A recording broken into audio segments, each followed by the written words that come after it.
Ulasan Media.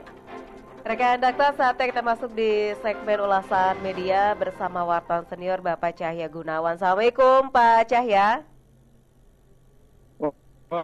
Waalaikumsalam warahmatullahi wabarakatuh. Selamat pagi Mbak Ulfi. Selamat pagi. Kita membahas terkait dengan kelanjutan setelah Tom Lembong bebas diberikan abolisi oleh Presiden. Kemudian kelanjutan kembali dari amnesti yang sudah diberikan kepada Hasto Kristianto ini. Pak, silakan. Ya, ini setelah Tom Lembong mendapatkan abolisi dari Presiden Prabowo Subianto, Tom Lembong kemudian mengajukan melaporkan ya hakim yang mengadili dirinya ke Mahkamah Agung. Jadi seperti kita ketahui sebelumnya Tom Lembong sebelum mendapat abolisi, Tom Lembong divonis 4,5 tahun penjara ya. Iya. Nah, ini pengacaranya Tom Lembong, Zaid Mustafi, mengatakan Tom Lembong ini ingin melakukan evaluasi ya terhadap proses peradilan yang kita semua tahu proses peradilan Tom Lembong ini banyak kejanggalan. Misalnya tidak ada uang mengalir ke sana, ke Tom Lembong, juga tidak ada niat jahat atau mens rea gitu. Yeah. Tapi kemudian udah jelas-jelas dia artinya oleh hakim sendiri dari pengakuan segala macam, bahkan jaksa pun mengatakan tidak ada aliran uang segala macam, tidak ada mens rea, tapi kok masih tetap divonis 4,5 tahun penjara. Jadi memang abolisi itu tidak berarti, ini kan punya dimensi hukum yang luas ya. Ini pasti ada wajah hukum yang bopeng lah di negara ini. Jadi proses peradilan ini tetap harus diusut. Kenapa sampai perkara yang jelas-jelas tidak ada alat bukti yang kuat, tapi kemudian si terdakwa ini, dalam hal ini Tom Lembong, tetap dijatuhi hukuman gitu loh. Nah ini yang bagi masyarakat, terutama para pengamat dan ahli hukum ini memang harus dibuktikan. Ada apa dengan para hakim yang mengadili Tom Lembong ini gitu. Jadi saya kira laporan Tom Lembong ke MA itu dalam rangka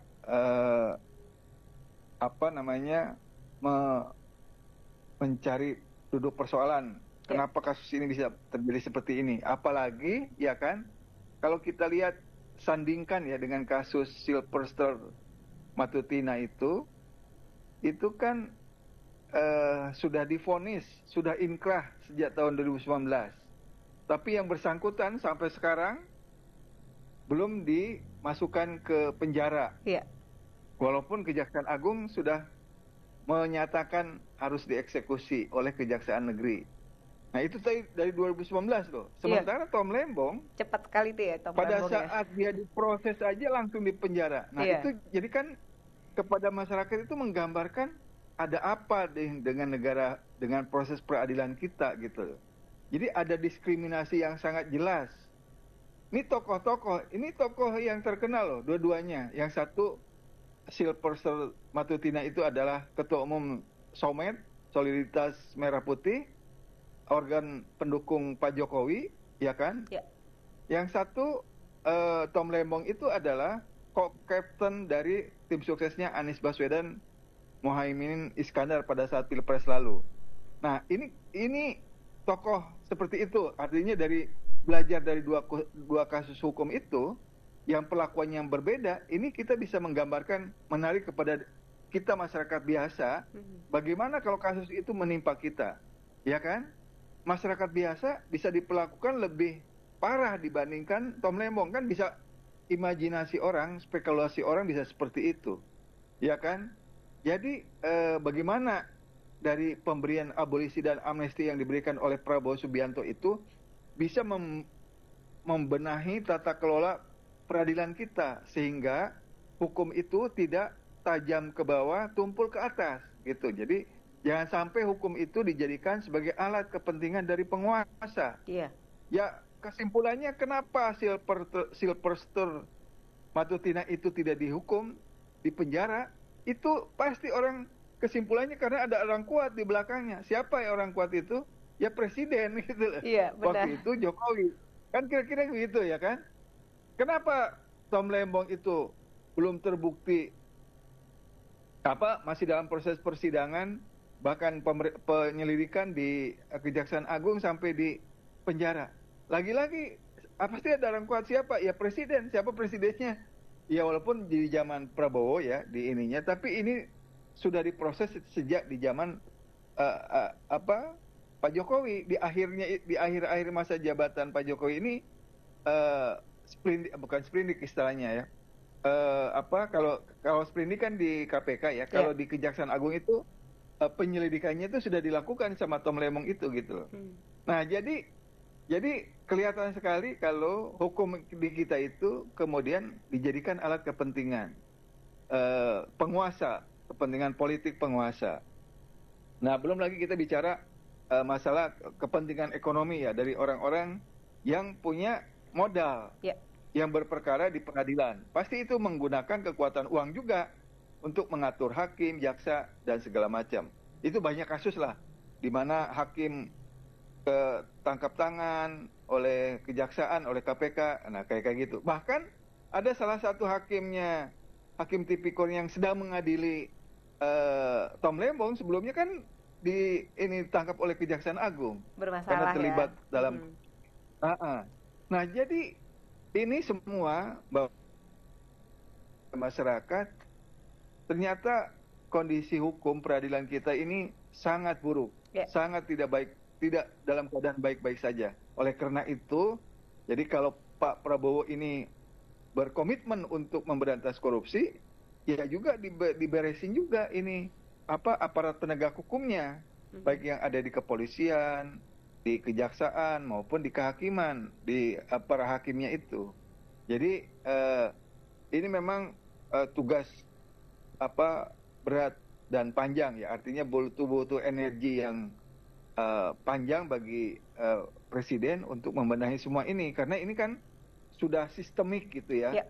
Mafia hukum, mafia peradilan itu sudah menjadi penyakit yang mendarah daging, kira-kira begitu, karena itu merupakan satu kesatuan, suatu komplotan gitu kan. Ada oknumnya di situ, oknum jaksa, oknum hakim, oknum polisi, oknum pengacara, oknum notaris yang terlibat dalam semua itu. Coba Mbak Ulfi bisa bayangkan seorang pejabat di MA yang dia bukan hakim, tapi dia bisa menjadi perantara tuh, yang sekarang udah dihukum itu, saya lupa namanya. Yang waktu itu uangnya bisa disimpan di rumahnya sampai 1 triliun, coba kita nggak bayangkan bagaimana dia bisa.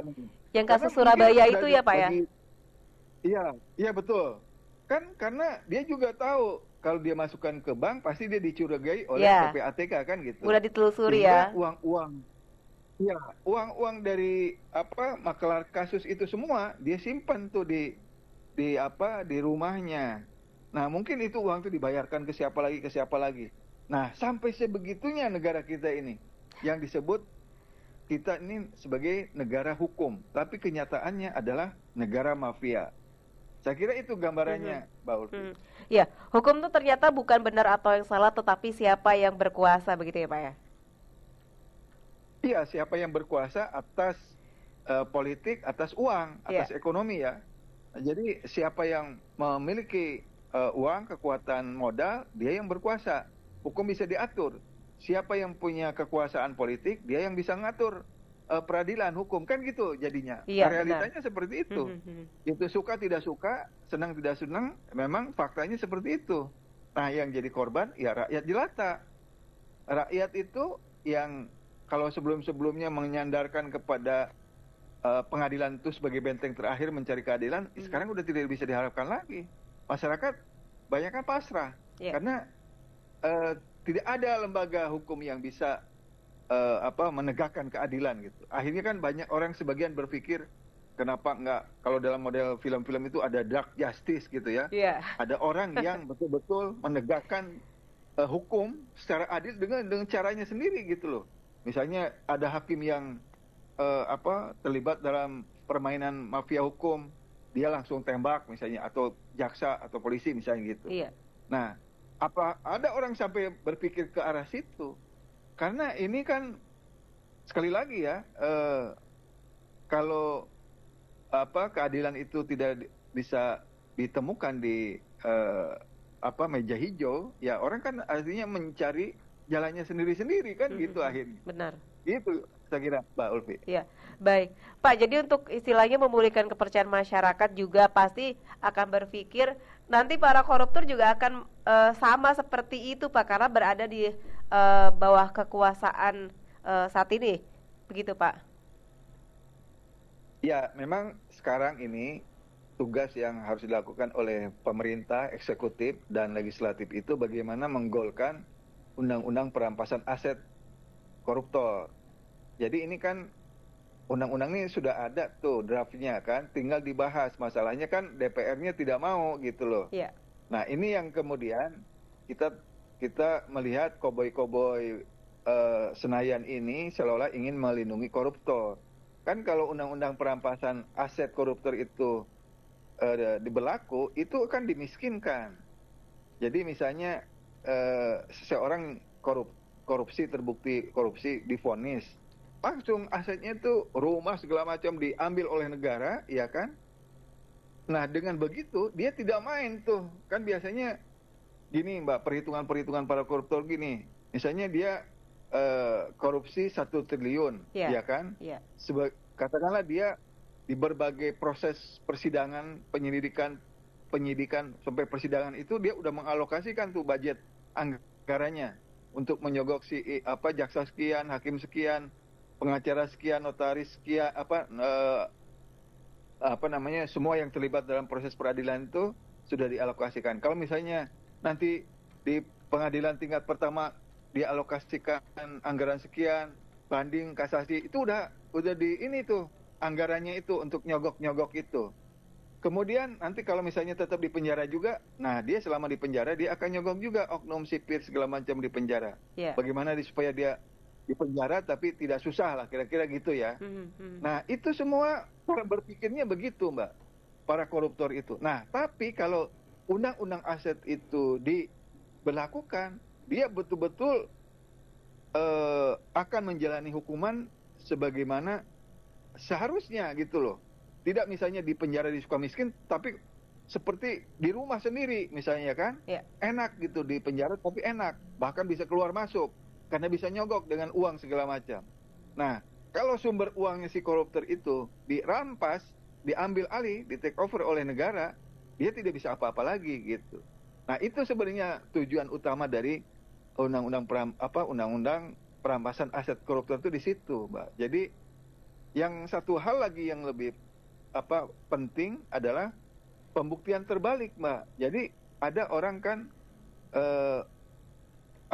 menjadi pejabat atau aparat penegak hukum, tapi kok rumahnya atau kekayaannya luar biasa di mana-mana. Yeah. Nah itu bisa dengan undang-undang pembuktian terbalik itu dibuktikan. Ini dia gajinya sekian, tunjangannya sekian, ya kan? Tapi kok kekayaannya berlimpah-limpah. Nah itu yang bisa diselidiki nanti melalui undang-undang aturan tentang pembuktian terbalik itu.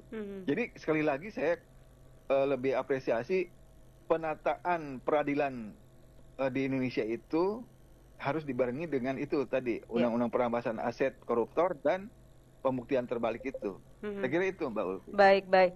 Pak, kalau kita lihat untuk pemberian abolisi kemudian amnesti, kalau kita melihat bahwa siapa yang merapat ke penguasa itu akan dilindungi. Tapi kan dua-duanya mereka enggak nih Pak, pasti ada win-win solution dong Pak. Enggak, ini kan gini, ini keputusan politik Mbak dua-duanya. Yang satu diberikan kepada Tom Lembong, yang notabene beliau adalah co-captain tadi ya, co-captain dari pasangan Anies Mohaimin pada saat Pilpres, dan pasti orang yang profilnya seperti Tom Lembong itu dia orang backgroundnya profesional, yang mengerti persoalan ekonomi, ya kan? Tapi dia ingin concern dengan masalah-masalah kemajuan suatu bangsa, dalam ini Indonesia, makanya dia bergabung dengan Anies Baswedan. Yeah. Nah ini katakanlah Tom Lembong ini bagian dari kelompok oposisi. Nah di satu sisi ini kelompok oposisi dari sipil ya, bukan dari partai. Nah, sementara Hasto ini sekjen DPP PDIP mendapat amnesti, dia dari unsur partai politik. Jelas ini kental masalah politiknya, karena setelah amnesti itu kemudian Dasko wakil ketua DPR yang juga ketua harian DPP Gerindra menemui Megawati kan. Setelah itu langsung ada Kongres PDIP di Bali kan, gitu kan runtutan peristiwanya. Nah, benar. Jadi setelah itu kemudian Ibu Megawati mengatakan bahwa PDIP tidak akan berposisi sebagai oposisi, tapi sebagai mitra lah pemerintah, tapi di luar kabinet, kira-kira gitu. Nah, jadi memang kalau amnesti terhadap Hasto itu sebenarnya yang mendapat amnesti bukan Hasto aja ya, tapi ada 1.000 lebih yang mendapat amnesti. Tapi khusus Hasto ini jelas kental nuansa politiknya. Nah, tapi kalau Tom Lembong, saya kira itu betul-betul ini politisnya ya, Mbak. Politisnya ini membuktikan kepada publik bahwa Prabowo tidak ingin proses peradilan ini sebagai kepentingan penguasa, kepentingan politik penguasa, karena jelas ini kan orang merujuknya kepada Jokowi kan gitu. Artinya Hasto maupun Tom Lembong dia dikriminalisasi, dihukum itu karena sebenarnya itu kan kepentingannya Jokowi gitu loh, untuk memenjarakan kedua orang itu, tapi kemudian dikoreksi oleh Presiden Prabowo melalui abolisi dan amnesti.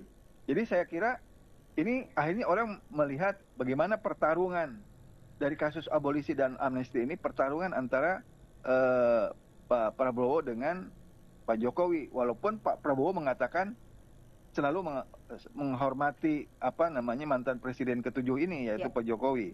Tapi orang melihat dari kebijakan-kebijakan yang dilahirkannya itu, jelas itu kebijakan atau keputusan politik yang diambil Prabowo itu adalah mengkoreksi kebijakan dan keputusan politik yang sudah diambil oleh Pak Jokowi sebelumnya, gitu, Mbak Ulfi. Tapi kan Pak, kalau kita lihat, oke lah Pak Prabowo ini mengkoreksi, tapi dalam prosesnya kan masyarakat kayaknya sudah digeramkan gitu, dibuat kesal dengan hal-hal demikian. Pasti the last minute di babak terakhir adalah aksi dari Presiden Prabowo Subianto ini, Pak.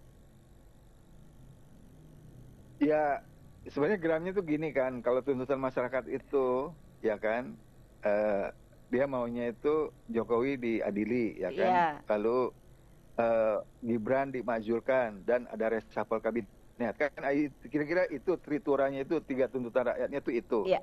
Rasa keadilan masyarakat gitu loh, tuntutan masyarakat kan seperti itu. Nah, tapi kan lagi-lagi ini Pak Prabowo itu walaupun di 2 pilpres itu menjadi saingannya Pak Jokowi, tapi kan di akhir dia menjadi bagian dari Pak Jokowi. Ini secara politik memang menyulitkan bagi Pak Prabowo untuk bisa memenuhi tuntutan secara langsung, tuntutan dari masyarakat itu. Dia harus menggunakan strategi tarik ulur dulu gitu loh. Artinya secara istilahnya itu kalau dalam tinju itu clean and jerk gitu, dirangkul tapi kemudian ditonjok gitu kira. Artinya dirangkul secara fisik, tapi kemudian kebijaksanaannya langsung kebijaksanaannya Pak Jokowi semua digergaji lah gitu, dibatalkan. Misalnya soal IKN dan macam-macam banyak lah ya kan, yang dikoreksi oleh Pak Prabowo. Jadi permainannya seperti itu. Jadi di satu sisi dia misalnya tidak melanjutkan IKN, atau ada kebijakan-kebijakan Jokowi yang lain dikoreksi, tapi di sisi lain misalnya dia mengatakan hidup Jokowi, atau dia datang ke Solo misalnya gitu kan. Nah, itu memang seperti paradoks gitu, orang melihatnya itu ini permainan apa yang sedang dilakukan oleh Pak Prabowo kan gitu kan. Tapi itu memang yang harus dilakukan, mungkin namanya politik ya, harus seperti itu. Jadi banyak harus cara-caranya itu supaya tidak menimbulkan guncangan, karena walaupun bagaimana Pak Jokowi ini kan jaringannya masih ada gitu. Kalau misalnya benar. Dia seperti diperlakukan seperti Pak Harto misalnya. Begitu lengser langsung diadili oleh Pak Habibie waktu itu kan karena tuntutan masyarakat. Nah, ini tidak berlaku di era konteks politik sekarang ini gitu loh. Tidak seketika tuntutan masyarakat mengadili Pak Jokowi tidak bisa dipenuhi seketika oleh Pak Prabowo. Itu karena ada pertimbangan-pertimbangan politik itu karena bisa mengguncang keamanan. Karena memang selama 10 tahun terakhir ini, Mbak Ulfi, itu semua lembaga-lembaga, terutama kepolisian ya, itu kepolisian dan yang lain-lain itu menjadi bagian dari kepentingan penguasa, sehingga masih ada orang-orang yang menjadi bagian dari kepentingan Pak Jokowi, walaupun Pak Jokowi sudah nggak jadi lagi presiden gitu. Saya kira itu yang menyulitkan bagi Pak Prabowo untuk langsung memenuhi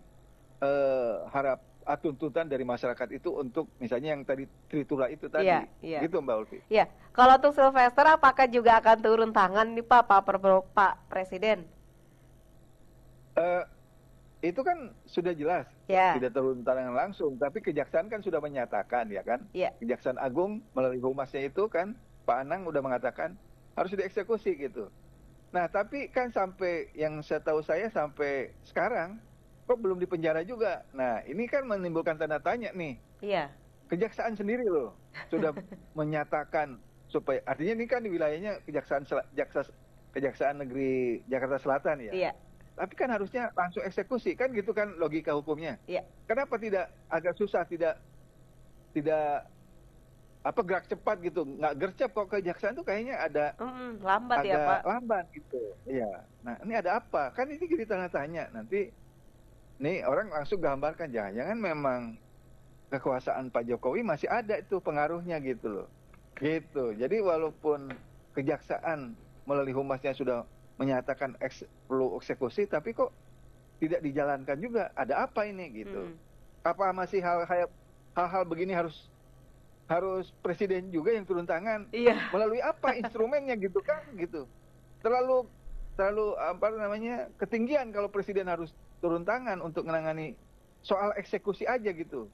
Kan ini cukup dilaksanakan oleh Kejaksaan, tapi kenapa Kejaksaan ini kok juga kelihatannya tidak bisa seketika untuk menyebloskan Sylvester Matutina ini gitu loh. Ada apa ini sebenarnya? Nah itu juga menjadi tanda tanya besar juga bagi kita semua sebagai rakyat jelata lah ya. Gitu. Kita lihat aja bagaimana Mbak endingnya. Baik. Terima kasih Pak Cahya sudah berbincang bersama Dakta di pagi ini. Sehat selalu. Assalamualaikum warahmatullahi wabarakatuh. Waalaikumsalam warahmatullahi wabarakatuh. Ulasan Media. Rekan Dakta demikian ulasan media bersama wartawan senior Cahya Gunawan.